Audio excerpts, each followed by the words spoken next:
Hello student, मैं सुरभि लेके आई हूँ पॉलिटेक्निक फर्स्ट सेमेस्टर की फिजिक्स की क्लास। आज हम पढ़ेंगे लेसन थर्ड के बारे में। लेसन थर्ड है हमारा कार्य शक्ति और ऊर्जा। ठीक है, इसमें फर्स्ट क्वेश्चन है, दो संपर्क तलों के बीच घर्षण गुणांक किन बातों पर निर्भर करता है। ठीक है, जो दो तल होते हैं, संपर्क तल मतलब जैसे कोई भी चीज़ है एक तल पे दूसरे तल पे रखी हुई है, तो उनके बीच में जो घर्षण गुणांक लगता है वो संपर्क तलों की प्रकृति पर निर्भर करता है, ताप पर और उसकी आर्द्रता पर निर्भर करता है कि उसकी प्रकृति कैसी है, चिकनी है, ठोस है।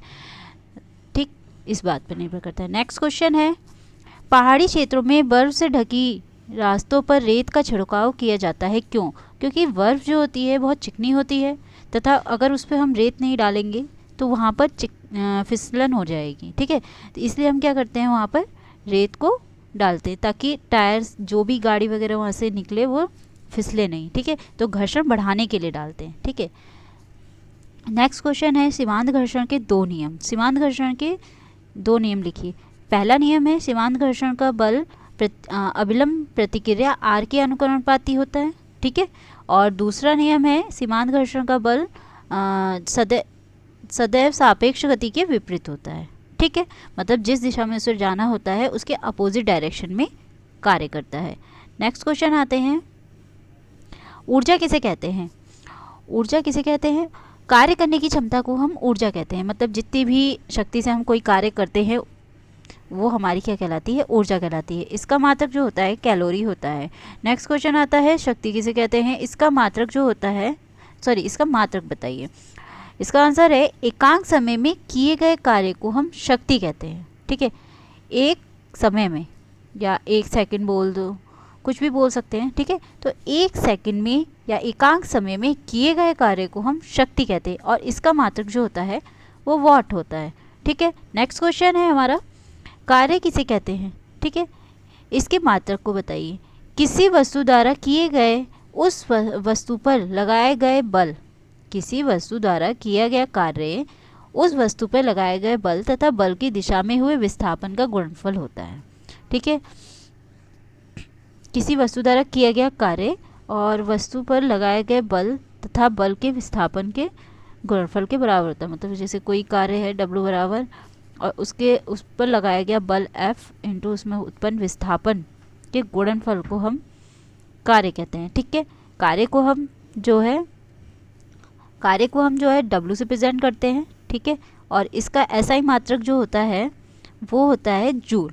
ठीक, कार्य का जो मात्रक होता है वो जूल होता है। जूल जो होता है हमारा मात्रक MKS पद्धति में होता है। ठीक है, MKS पद्धति में होता है जूल मात्रक। ठीक, और जो ये अर्ग होता है, अर्ग जो होता है CGS पद्धति का मात्रक होता है। ठीक है, और अगर हमारा किसी वस्तु पर लगाया गया बल तथा कोण पर वस्तु का विस्थापन हो, अगर वहाँ पे एंगल भी बन रहा हो विस्थापन होने के बाद, ठीक, तो वहाँ पर जो है कार्य का फॉर्मूला बन जाता है W बराबर F into D cos theta. ठीक है, अब आते हैं कार्य के शून्य होने की निम्न स्थितियाँ बताइए। ठीक है, कार्य के शून्य होने की निम्न स्थितियाँ मतलब कार्य कब कब शून्य होता है? वस्तु का विस्थापन शून्य हो तो कार्य भी शून्य हो जाता है। मतलब उसमें कोई विस्थापन ही ना हो तो वहाँ कार्य शून्य हो जाएगा। मतलब विस्थापन 0 हो रहा हो तो वहाँ पे कार्य भी शून्य हो जाएगा। वस्तु पर लगाया गया बल शून्य हो, मतलब F भी जहाँ शून्य हो तो जब F की वैल्यू रख देंगे तो वहाँ पर भी कार्य क्या हो जाएगा? शून्य हो जाएगा। अगर बल तथा विस्थापन परस्पर लंबवत हो, मतलब 90 डिग्री का एंगल बना रहे हो, ठीक, तो वहाँ पर cos 90 जो होगा वो 0 कहलाएगा। इस वजह से वहाँ पे भी कार्य क्या हो जाएगा? शून्य हो जाएगा। ठीक है, ये नीचे दिया हुआ है। ठीक है, ये रहा। ठीक, उसके बाद आते हैं सीमांत घर्षण के नियम। सीमांत घर्षण के नियम लिखिए। पहला नियम है हमारा, सीमांत घर्षण बल अभिलंब प्रतिक्रिया R के अनुकरणपाती होती है। अभिलंब प्रतिक्रिया जैसे लंबवत कोई भी कार्य कर रहे हैं उसके अनुकरणपाती होती है। ठीक है, जिसको F प्रोपोर्शनल R बोल सकते हैं। ठीक है, सीमांत घर्षण बल की दिशा सदैव गति के विपरीत दिशा में होती है, मतलब अपोजिट डायरेक्शन में होती है।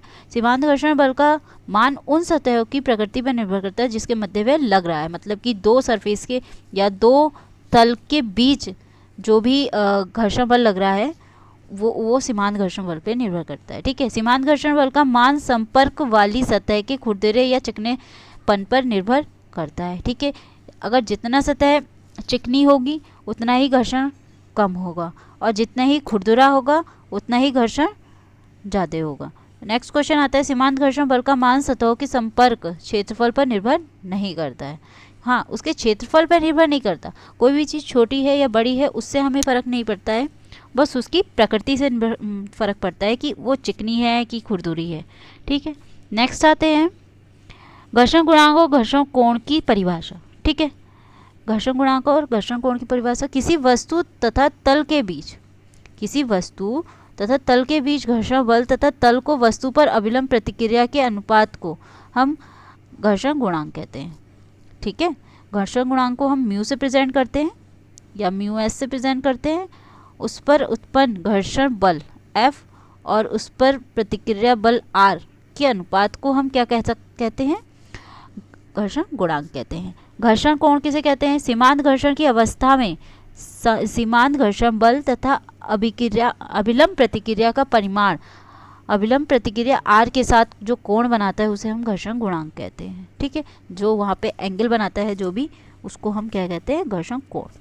उसके बाद आता है लोटनी या बेलन घर्षण बल से क्या अभिप्राय है, क्या तात्पर्य है? ठीक है, लोटनी घर्षण गुणांक को समझाइए। लोटनी या बेलन घर्षण बल, यदि एक पिंड दूसरे पिंड के तल पर झुकता है, मान लीजिए एक पिंड है दूसरे पिंड के तल पर झुक रहा है, ठीक है, तथा लुढ़कने की कोशिश करता है। ठीक है, यहाँ से मान लीजिए कोई भी चीज़ लुढ़क रही है, ठीक, तो दोनों पिंडों के तलों के बीच घर्षण बल कार्य करेगा। ठीक है, उसे हम लोटनी घर्षण बल कहते हैं, जिसके कारण वो फिसल कर नीचे आएगा, वो क्या कहलाएगी? लोटनी घर्षण बल। ठीक है, लोटनी घर्षण गुणांक लोटनी घर्षण बल का मान गोले के तल पर अभिलंब प्रतिक्रिया के समानुपाती होता है। ठीक है, जो भी अभिलंब प्रतिक्रिया होगी उसके समानुपाती होगा। ठीक है, उसके बाद आते हैं नेक्स्ट क्वेश्चन पे। नेक्स्ट क्वेश्चन है हमारा द्रव्यमान ऊर्जा समतुल्यता का अर्थ। ठीक है, आइंस्टाइन का द्रव्यमान ऊर्जा संबंध लिखिए। ठीक, द्रव्यमान ऊर्जा समतुल्यता सन 1905 में अल्बर्ट आइंस्टाइन ने प्रदर्शित किया है कि द्रव्यमान तथा ऊर्जा एक दूसरे के तुल्य होती है, मतलब एक तरीके से बराबर होती है। द्रव्यमान को ऊर्जा में एवं ऊर्जा को द्रव्यमान में परिवर्तित किया जा सकता है। ठीक है, उन्होंने द्रव को ऊर्जा में बदलने के लिए एक सरलतम समीकरण का प्रतिपादन किया है। ठीक है, जिसे हम द्रव्यमान ऊर्जा तुल्यता कहते हैं। ठीक है, इसका फॉर्मूला जो होता है द्रव्यमान ऊर्जा संबंध का, E=mc² होता है, E=mc² होता है, जहाँ m जो होता है द्रव्यमान होता है पिंड का या जो भी वस्तु है या द्रव्य का। ठीक है, और जो ये c होता है ये प्रकाश की चाल होती है, और प्रकाश की चाल जो होती है वो कांस्टेंट होती है, 3 × 10⁸ मीटर पर सेकेंड होती है। ये आपका लिखा हुआ है, थोड़ा सा ये मिस्टेक हो गई है। ठीक है, इसे ही द्रव्यमान ऊर्जा संबंध कहते हैं। ठीक है, 1 किलोग्राम द्रव्यमान की तुल्य ऊर्जा, अगर मान लीजिए 1 किलोग्राम द्रव्यमान की तुल्य ऊर्जा निकालनी है तो कैसे निकालेंगे? ठीक है, अभी देखते हैं। यहाँ पर m=1 हो जाएगा, क्योंकि 1 kg के लिए कह रहा है, 1 किलोग्राम के लिए कह रहा है, तो वहाँ m=1 हो जाएगा। और c आपको पता ही है 3 × 10⁸ होता है। ठीक है, तो E अगर हम mc² लगाते हैं तो 1 × 3 × 10⁸ का स्क्वायर। ठीक है, जब हम इसको स्क्वायर करेंगे 3 3 9 हो जाएगा, 9 × 10⁸ 8 दूनी 16, 8 की भी 10 की पावर को भी स्क्वायर करना पड़ेगा, तो 8 दूनी 16 हो जाएगा। तो ये आपका आंसर आ जाएगा 9 × 10⁻16 जूल। और कार्य को हम जूल से प्रेजेंट करते हैं, उसका मात्रक जूल होता है, इसलिए हम यहाँ पर जूल लिखेंगे। नेक्स्ट क्वेश्चन पे आते हैं, ऊर्जा संरक्षण का सिद्धांत।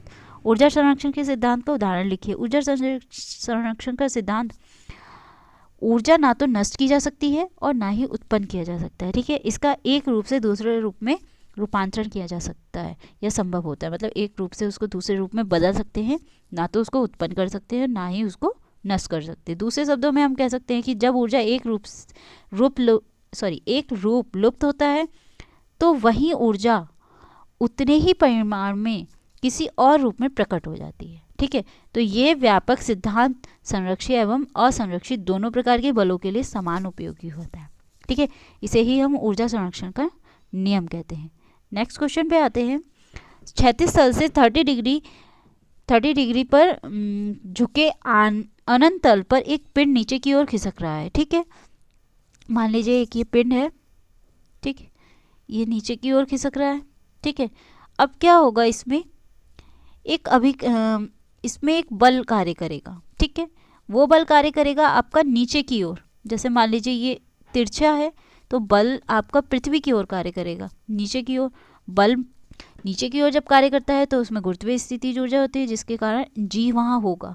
और पिंड है तो एम जी होगा, पिंड का भी द्रव्यमान होगा और एक गुरुत्वीय त्वरण के से भी वो अब नीचे की ओर जाएगा। इस वजह से ये यहाँ पर हम इसको क्या कहेंगे, एम जी, जो नीचे की ओर लगेगा बल, प्रतिक्रिया बल।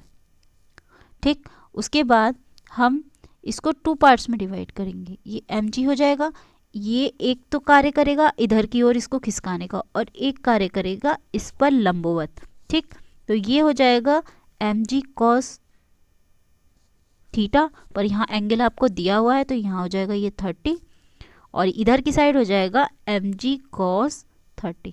ठीक है, अब कह रहा है कि यदि पिंड तथा तल के मध्य गतिज घर्षण गुणांक √3/4 हो तो पिंड के खिसकने का त्वरण निकालिए, मतलब कि ए का मान निकालना है, त्वरण। ठीक है, और जी आपको दिया हुआ है। ठीक, हम क्या करेंगे, पिंड का भार एम जी ऊर्ध्वाधर नीचे की ओर लगेगा, यह भी बताया। तल के अभिलंब प्रतिक्रिया आर तल के लंबवत ऊपर की ओर लगेगा, ये ऊपर की साइड लगेगा। ठीक है,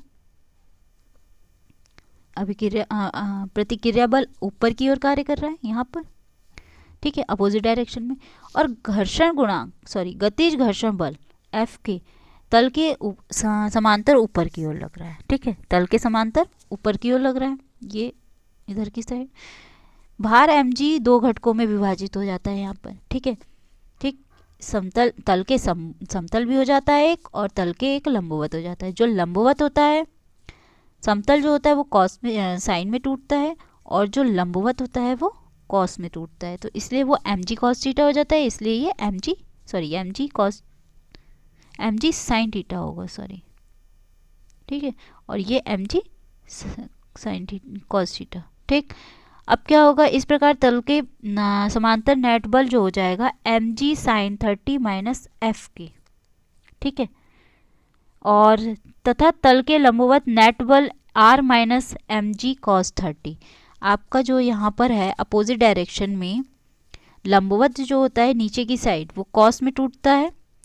हाँ, ये वाला कॉस है, लंबवत है ना नीचे, ये कॉस में रहेगा, ये वाला चेंज हो जाएगा एम जी साइन थीटा में। ठीक है, मतलब कि 30 में। तो जो इसके अपोजिट डायरेक्शन में लग रहा है एफ के, ठीक है, तो ये एफ के में से इसको माइनस कर देंगे और इक्वल हो जाएगा बल के, तो F equals to M A होता है।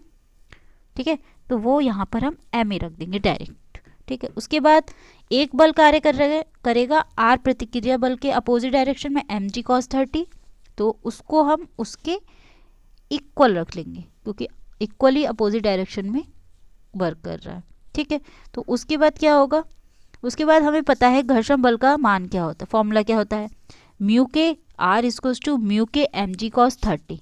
ठीक है, अब क्या है, हम समीकरण 1 को उठाएंगे, 1 से एफ के की वैल्यू हम उसमें रख देंगे। एफ के यहाँ है, जैसे ये एफ के दिया है, ठीक, ये उठाएंगे हम यहाँ रख देंगे। ठीक है, रखने के बाद ये फॉर्मूला क्या बन जाएगा, M G sine 30 mu K M G cos 30 equals to M A. ठीक है, अब हम क्या करेंगे, ए को एक साइड करेंगे, एम कॉमन लेके ये कैंसिल आउट कर देंगे तीनों एम को। ठीक है, उसके बाद जी की वैल्यू रख लेंगे, cos 30 की वैल्यू होती है 1/2 होती है cos 30 की वैल्यू, और sin 30 की वैल्यू 1/2, और cos 30 की वैल्यू जो होती है वो होती है √3/2। ठीक है, अब इसको क्या करेंगे, इन दोनों को 2 से इसको कैंसिल आउट करेंगे, 5 आ जाएगा, और इसकी यहाँ पर 3 × √3 से मल्टीप्लाई करेंगे तो ये आपका आ जाएगा 3, और ये आ जाएगा 2 पंजे 10, 5 तियाँ 15/4, तो यह आ जाएगा 5 - 15/4। जब आप इसको सॉल्व करेंगे तो 4 पंजे 20, 20 - 5/4 आएगा, तो ये हो जाएगा 5/4। इसको जब आप सॉल्व करेंगे तो ये आ जाएगा 1.25 मीटर पर सेकेंड स्क्वायर। ठीक है, यही हमारा आंसर है। नेक्स्ट क्वेश्चन पे आते हैं। नत वृक्ष समतल पर नीचे की ओर खिसकते समय पिंड के त्वरण के लिए व्यंजक ज्ञात कीजिए, जबकि घर्षण गुणांक म्यू तथा झुकाव कोण हो वहाँ पे। ठीक है, आते हैं नेक्स्ट क्वेश्चन पे। व्युत्पन्न नीचे की ओर खिसकते समय, ठीक है, व्युत्पन्न, ये व्युत्पन्न दिया हुआ है, नीचे की ओर खिसकते समय पिंड के लिए त्वरण निकालना है। ठीक है, माना अनंत तल का झुकाव थीटा हो जो विराम से कम है। ठीक है, वस्तु को नीचे की तरफ चलने के लिए बल लगेगा। ठीक है, यहाँ पर बल P लगाया गया है। ठीक है, अब कह रहा है कि विरोधी गतिज घर्षण बल F के उत्पन्न हो रहा है यहाँ पर। ठीक है, तो हमें पता है कि F के = म्यू के आर होता है, पहले की तरह ही। ठीक है, तो वहाँ कार्य क्या होगा, R = W cos थीटा हो जाएगा, प्रतिक्रिया बल। ठीक है, क्योंकि प्रतिक्रिया बल के अपोजिट डायरेक्शन में वर्क कर रहा था ये। ठीक है, तो R = W cos थीटा हो जाएगा। इस समय अनंत तल के नीचे की ओर दो बल P और W sin थीटा कार्य कर रहे हैं। ठीक है, तो इसके कारण टोटल बल क्या हो जाएगा, PWF माइनस FK। ठीक है, जो घर्षण बल कार्य करेगा उसको माइनस कर देंगे। ठीक है, उसके बाद इन सब की वैल्यू रखेंगे, FK की वैल्यू रखी है हमने यहाँ पे। उसके बाद हमें पता है R की वैल्यू यहाँ से आई है, R की वैल्यू क्या आई है यहाँ से, W cos थीटा, वो भी हमने रख दिया है यहाँ पे। ठीक है, रखने के बाद W इसमें से कॉमन आ गया है। ठीक है, ये आपका हो गया P + W ब्रैकेट में sin थीटा माइनस म्यू के cos थीटा। नेक्स्ट, इस बल के कारण यदि वस्तु नीचे की ओर A त्वरण से गति कर रही है। ठीक है, मान लीजिए नीचे की ओर A त्वरण से गति कर रही है, तो F = क्या है, वहाँ पर बल कार्य करेगा तो F = ma हो जाएगा। और हमें पता है कि F का मान क्या निकला है ऊपर से, P + W sin theta minus mu के cos थीटा। ठीक है, तो यहाँ से हम त्वरण का मान निकालेंगे, m को यहाँ पे डिवाइड में ले जाएंगे, डिवाइड में ले जाने के बाद W/g हो जाएगा, W/m हो जाएगा। तो हमें पता है W = mg होता है। ठीक है, तो यहाँ से अगर हमारा W/m हो जाएगा तो उसका मान g हो जाएगा। तो हम यहाँ से डायरेक्ट हमने g लिख लिया है। और अनंत तल पर पूर्णतः चिकना होता है अनंत तल। ठीक है, तो वहाँ क्या हो जाएगा, म्यू के 0 हो जाएगा। जब म्यू के 0 हो जाएगा तो ये पूरा सेक्शन 0 हो जाएगा। आपका क्या बचेगा, सिर्फ बचेगा A = G sin थीटा। ठीक है, ये हमारा क्वेश्चन हो जाएगा, ये हमारा आंसर हो जाएगा। ठीक, नेक्स्ट आते हैं।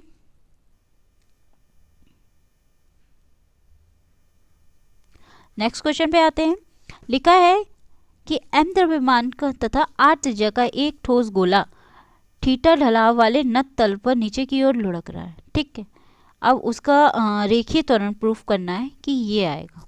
ठीक है, मान लीजिए कि नत तल पर लुढ़कते हुए पिंड का रेखीय त्वरण क्या है, ये है A = G sin theta upon 1 + k² upon r²। ठीक है, वहाँ G क्या है, गुरुत्वीय त्वरण है, थीटा नत तल का झुकाव कोण है, R जो हो गई पिंड की त्रिज्या हो गई, K हो गई घर्षण पिंड के गुणन त्रिज्या। ठीक है, और हमें पता है कि पिंड का जो जड़त्व आघूर्ण होता है वो m² होता है, I = ठीक है, और इसको अगर हम इक्वल रखेंगे, मतलब K की वैल्यू जब रखेंगे यहाँ पे तो क्या हो जाएगा, 2/5 mr²।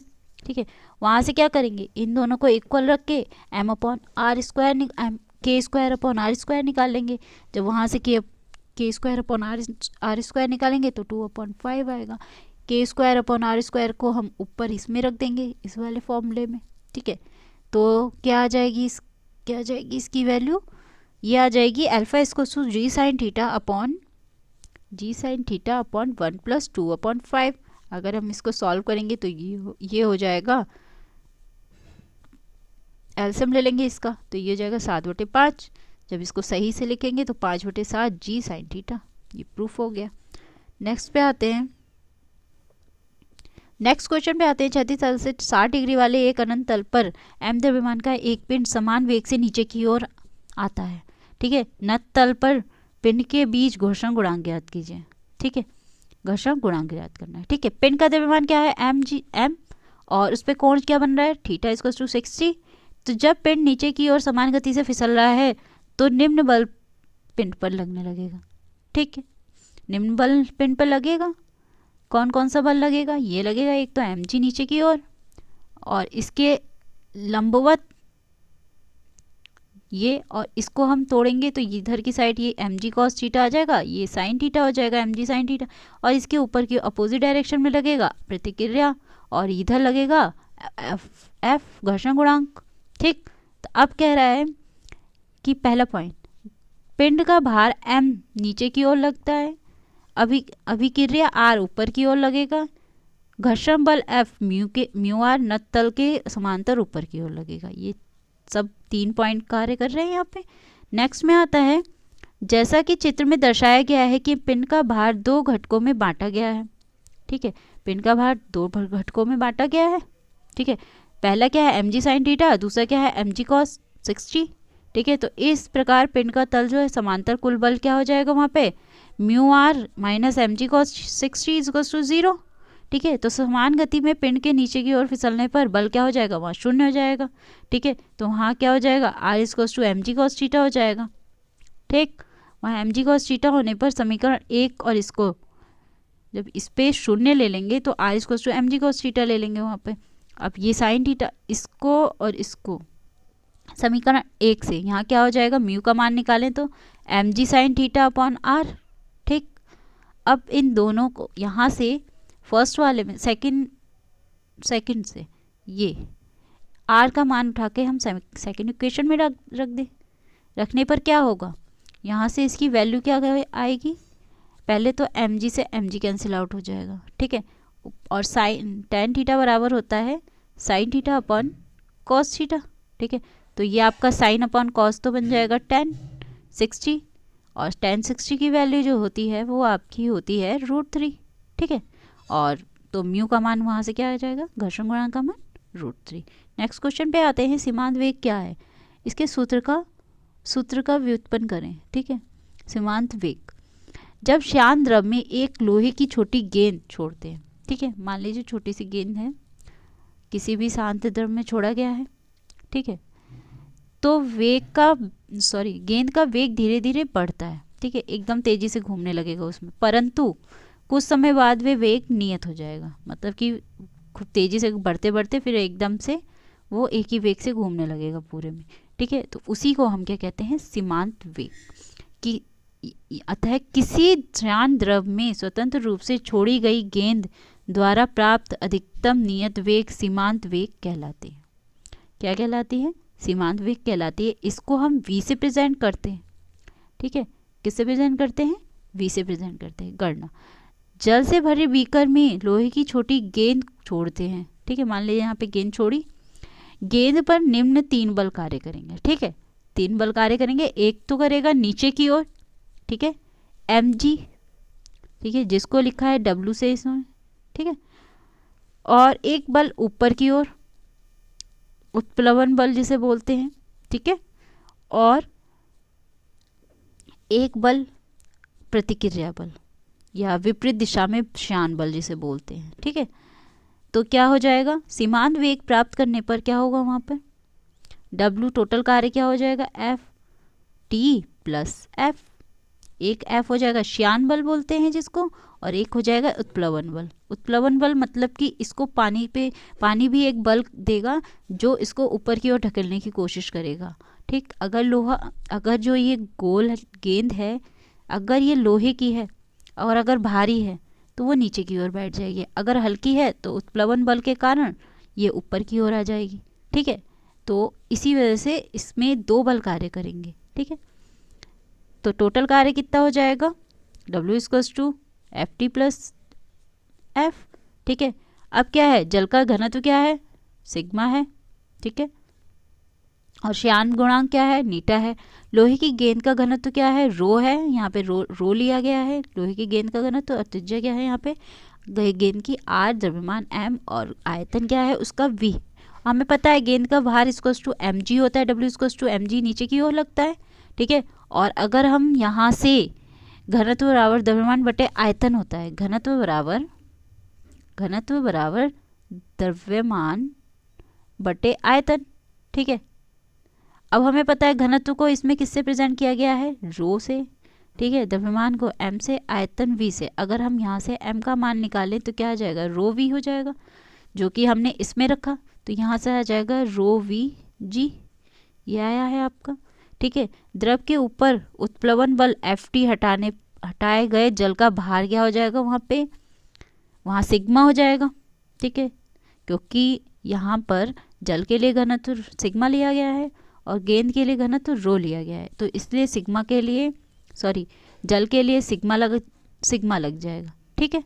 उसके बाद जब इस पे हम क्या करेंगे, F इक्वल्स टू क्या होता है, श्यान बल भी लग रहा है यहाँ पे, तो श्यान बल क्या होगा, 6 पाई नीटा आर वी, ठीक है। अब इन तीनों की वैल्यू, जो ये W है, ये Ft है और एक ये F है, हम समीकरण 1 में रख देंगे। समीकरण 1 कहाँ है, ये है समीकरण 1, ठीक है। इन तीनों का मान रखने पर क्या होगा, इन तीनों में से क्या कॉमन आ रहा है, V, पर क्या है यहाँ पर एक V जो है जल के लिए है, एक V जो है लोहे की गेंद के लिए है, ठीक है। तो इसलिए हम क्या करेंगे, इन दोनों V को कॉमन ले लेंगे, और गेंद का आयतन है ये, तो गेंद का आयतन का फॉर्मूला होता है 4/3 पाई आर क्यूब, ठीक है। तो हम इसमें से V कॉमन ले लेंगे और यहाँ पर इसकी वैल्यू रख देंगे।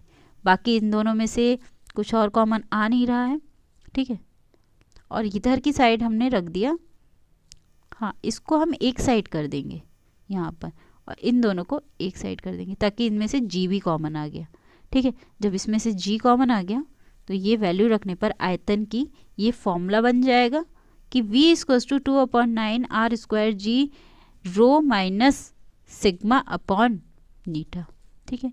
ये हो गया हमारा फॉर्मूला आयतन का। या तो हम ऐसे लिख दें, या तो यहाँ पर आप V की वैल्यू भी पुट कर सकते हैं, ठीक है, ये रख सकते हैं। उसके बाद आता है नेक्स्ट क्वेश्चन, अनंत तल पर लुढ़कते हुए पिंड द्वारा किया गया कार्य। अनंत तल पर, ठीक है, मान लीजिए कोई भी पिंड है अनंत तल पर लुढ़क रहा है, ठीक है, तो उस पर जो भी कार्य होगा उत्पन्न, उसके बारे में हमें प्रूफ करना है, ठीक है, या वर्णन करना है, ठीक है। तो मान लीजिए इसमें भी दो बल कार्य करेगा, एक तो mg नीचे की ओर, ठीक है, जो दो घटकों में टूटेगा, एक mg cos थीटा, एक mg sin थीटा, और एक प्रतिक्रिया बल r ऊपर, पर यहाँ n दिया हुआ है प्रतिक्रिया बल r की जगह, ठीक है, तो कोई बात नहीं, यहाँ n ले लेंगे। तो कह रहा है कि माना m द्रव्यमान का एक गोल परिच्छेद वाला पिंड थीटा कोण पर झुके हुए अनंत तल पर लुढ़क रहा है, ठीक है, तो पिंड का भार mg ऊर्ध्वाधर नीचे की ओर होगा, ठीक है। तल द्वारा पिंड पर आरोपित अविलंब प्रतिक्रिया n, वह तल द्वारा पिंड पर आरोपित बल F कार्यरत होगा। यदि लुढ़कते पिंड का त्वरण क्या है, a है, ठीक है, तो उसके द्वारा फॉर्मूला क्या बनेगा, पीछे की तरह ही यहाँ पे भी फॉर्मूला वैसे ही बनेगा कि प्रतिक्रिया बल ऊपर की ओर जो लग रहा है अपोजिट डायरेक्शन में, तो mg sin थीटा के अपोजिट लग रहा है, ठीक है, तो mg sin थीटा में से इस f को माइनस कर देंगे, जो कि हो जाएगा ma के इक्वल, ठीक है, बल के इक्वल, ठीक। और एक जो प्रतिक्रिया बल ऊपर कार्य कर रहा है n, जो किसके अपोजिट डायरेक्शन में कार्य कर रहा है, mg cos थीटा के, ये दोनों इक्वल होगा क्योंकि अपोजिट डायरेक्शन में कर रहे हैं, इक्वली अपोजिट डायरेक्शन में है, ठीक है। तो पिंड तल पर लुढ़क रहा है, अतः वह घूर्णन व रेखीय दोनों गति करेगा, मतलब कि वो खुद भी घूमेगा, खुद घूमेगा तो घूर्णन गति होगी, और वो घूमते हुए फिसलेगा तो फिसलना जो हो जाएगा वो रेखीय घर्षण हो जाएगा, ठीक है। तो लुढ़कते समय घर्षण बल F पिंड पर एक बल आघूर्ण टॉ आरोपित होगा, इसके कारण क्या हो जाएगा, इस पे बल आघूर्ण टॉ भी आरोपित हो जाएगा, ठीक है, जिसके कारण क्या हो जाएगा formula tau equals to F into R, और F इंटू आर होगा, और टॉ इक्वल्स टू होता है फॉर्मूला I इंटू एल्फा, ठीक है, दोनों के इक्वल रखेंगे, यहाँ से F की वैल्यू निकालेंगे, ये हो जाएगा एफ आर, F की वैल्यू निकालेंगे तो क्या हो जाएगा I अल्फा अपॉन आर हो जाएगा, और हमें पता है ए इक्वल्स टू होता है आर अल्फा, अगर हम यहाँ से अल्फा की वैल्यू निकालें तो A अपॉन आर हो जाएगा, जो कि हम इसमें रख देंगे। रखने के बाद क्या हो जाएगा, F equals to I alpha upon A upon R square हो जाएगा, क्योंकि यहाँ पर A है और एक R और आ जाएगा, तो यहाँ पे क्या हो जाएगा, ये आर स्क्वायर हो जाएगा, A अपॉन आर स्क्वायर, ठीक है। अब यहाँ से हमारी आ गई F की वैल्यू, अब हम क्या करेंगे, इस f की वैल्यू को जो हमने ऊपर फॉर्मूला लिखा है mg sine theta minus F में वहाँ लगा देंगे, ठीक है। यानी समीकरण 1 माना है जिसे हमने, ठीक है। जब हम उसमें लगाएंगे mg sine theta minus F की जगह ये I alpha I A upon R square लगाएंगे, वो एम ए के इक्वल हो जाएगा, ठीक है। इन दोनों को एक साइड कर लेंगे, साइड करने के बाद ए इसमें से कॉमन आ जाएगा, ठीक है। ए कॉमन लेने के बाद इसमें से क्या करेंगे, m को भी कॉमन ले लेंगे, m कॉमन ले लेंगे तो m ही बन जाएगा, ठीक है। अब उधर m है नहीं तो m इसके अपॉन में चला जाएगा, ठीक है। अब क्या बन जाएगा, g। अब यहाँ से m से m तो कैंसिल हो गया, g sine theta equals to a 1 plus I upon M R square हो जाएगा। यहाँ से a की वैल्यू निकाल दें तो जो बाकी बची वैल्यू है वो इसके अपॉन में चली जाएगी, ठीक है। किसके अपॉन में चली जाएगी, जी साइन थीटा के अपॉन में चली जाएगी। तो इससे फॉर्मूला क्या बन जाएगा, A equals to G sine theta upon 1 plus I upon M R square, ठीक है। ये हमारा हो गया फॉर्मूला प्रूफ। नेक्स्ट क्वेश्चन पे आते हैं। कार्य ऊर्जा सिद्धांत पर टिप्पणी कीजिए, ठीक है। किस पे टिप्पणी करना है, कार्य ऊर्जा सिद्धांत पर, ठीक है। न्यूटन के तृतीय नियम से हम जानते हैं जो न्यूटन के 3 नियम होते हैं, ठीक है। पहला क्या होता है, v बराबर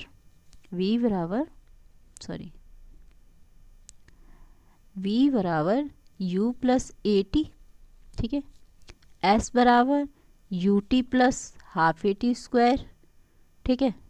और तीसरा नियम होता है v स्क्वायर बराबर यू स्क्वायर प्लस 2as, ठीक है। चाहे तो इसे आप माइनस में लिख दीजिए, v square minus U square equals to 2as, ठीक है। ये 3 फॉर्मूले होते हैं गति, न्यूटन के गति के नियम के, ठीक है। तो हमने यहाँ पे कौन सा फॉर्मूला यूज़ किया है, थर्ड फॉर्मूला यूज़ किया है, ठीक है।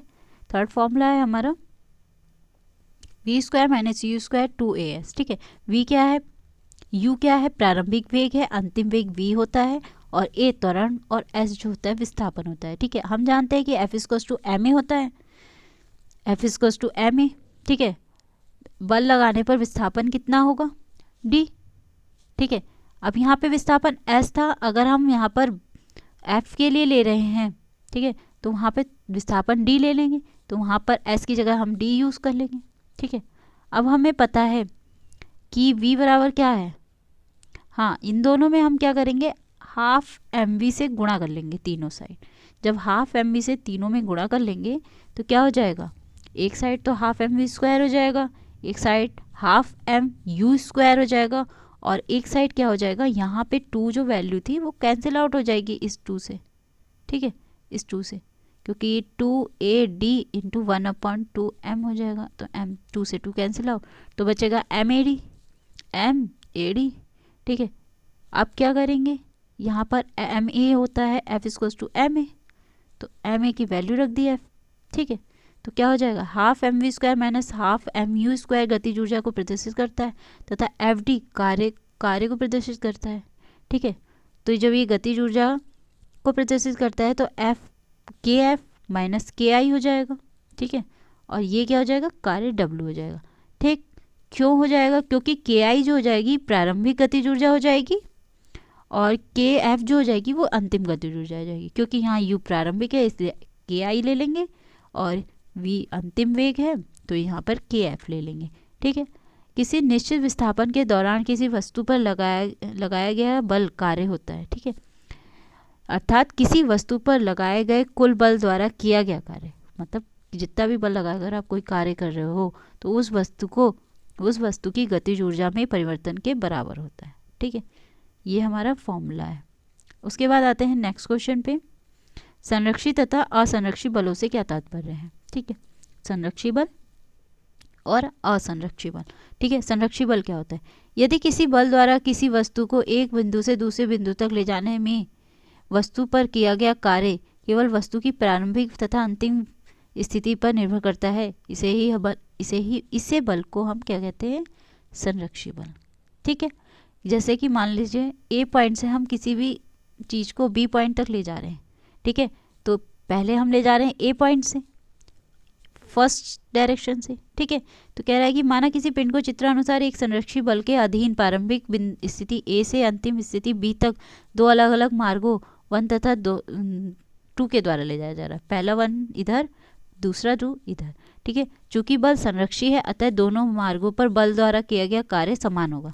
ठीक है, सेम ही डायरेक्शन में है, ठीक है, तो सेम साइन होगा। ठीक, मान लीजिए ये पॉजिटिव है तो ये भी पॉजिटिव होगा, ये नेगेटिव है तो ये नेगेटिव होगा। ठीक है, और सेम ही डायरेक्शन में जा रहा है और एक ही मार्ग पे जा रहा है। ठीक है, तो दोनों पर बल भी जो होगा बराबर लगेगा।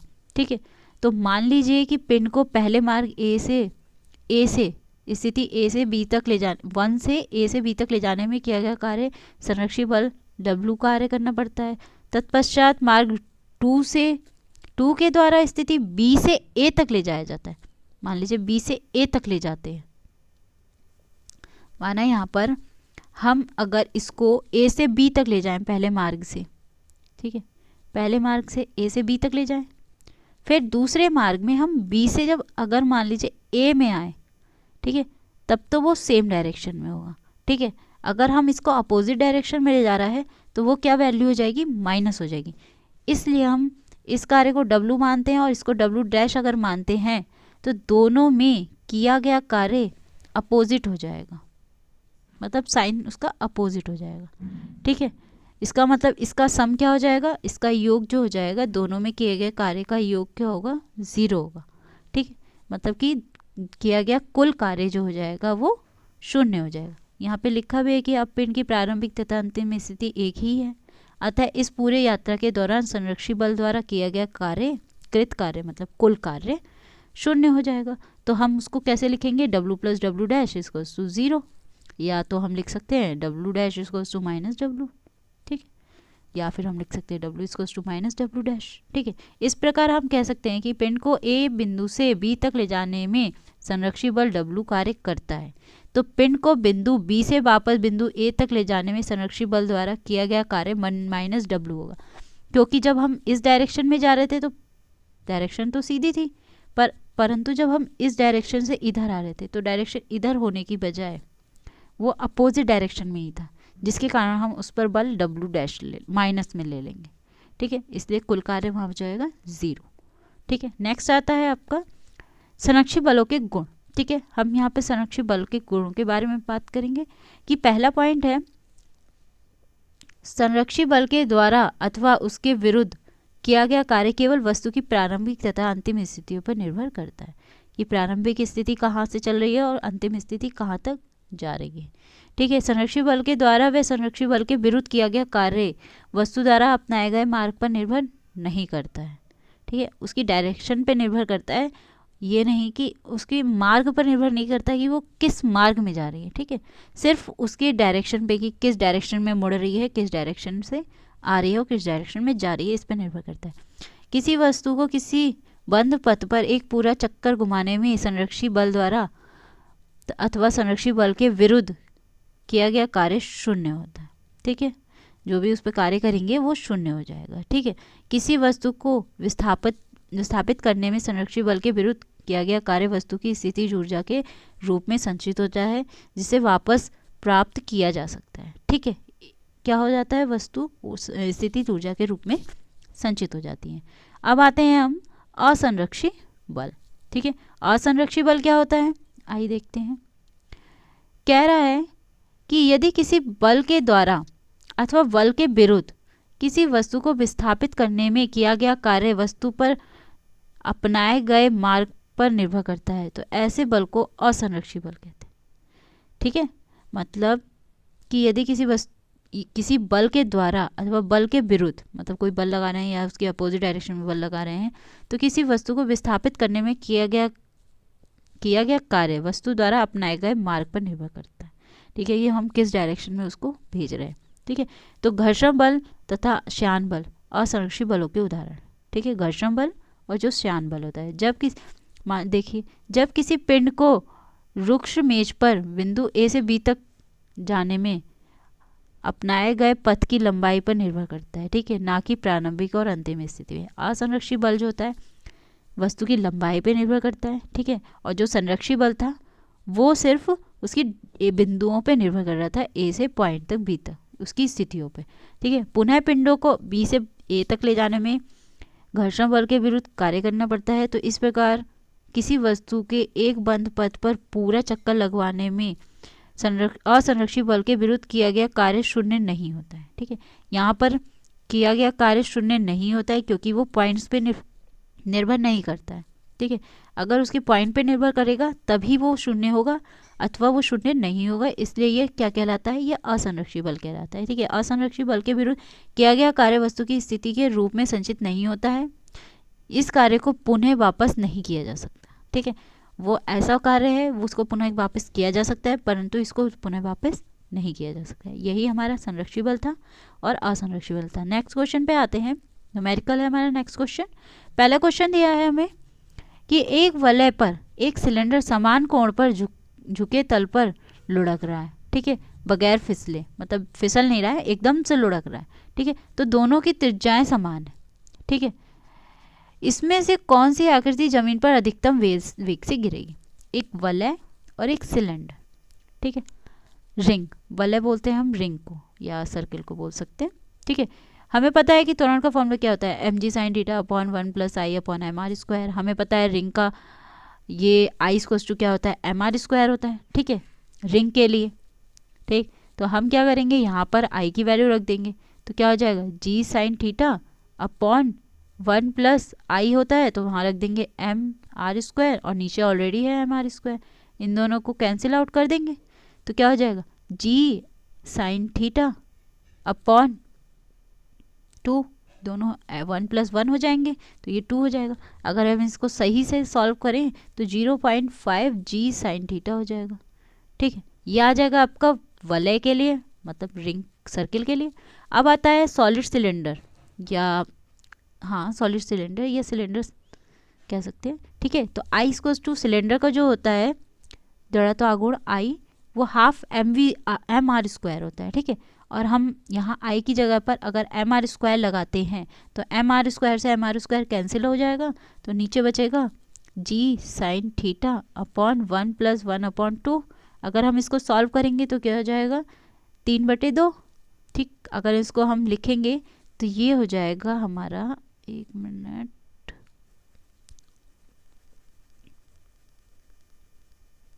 हाँ ये हो जाएगा हमारा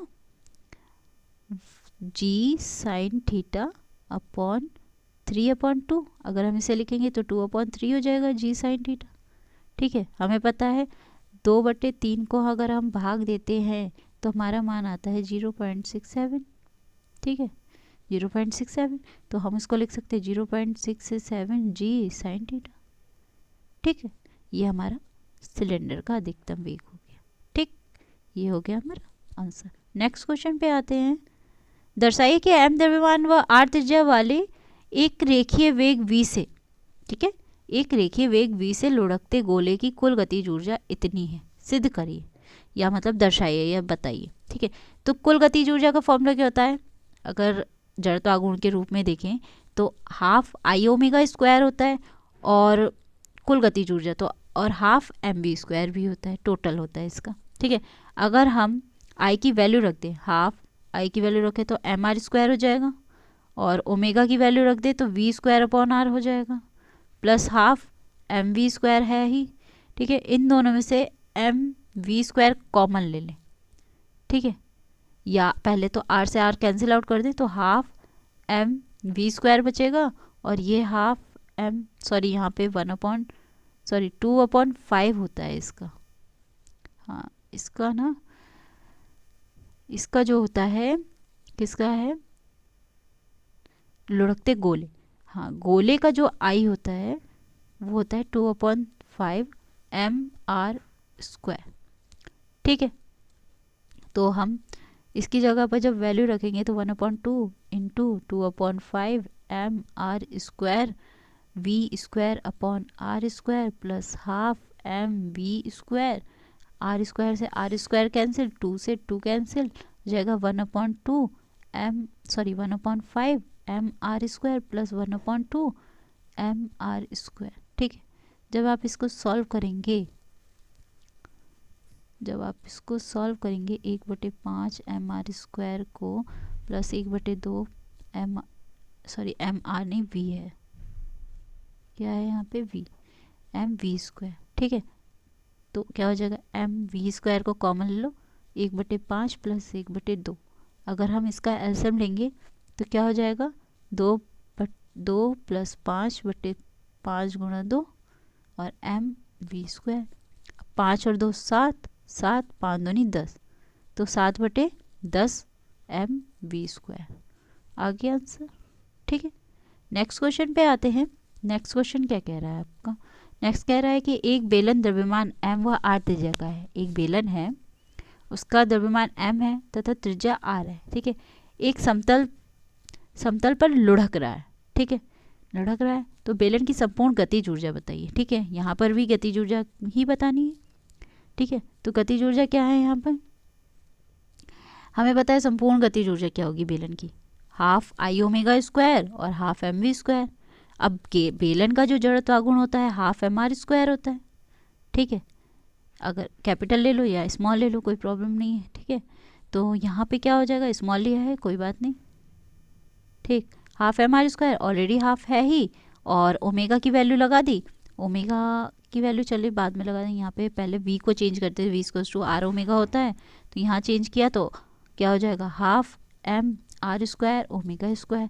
ठीक है, अगर हम इसको सॉल्व करेंगे तो ये जगह 1/4 M R square omega square, उधर भी जगह 1/2 M R square omega square.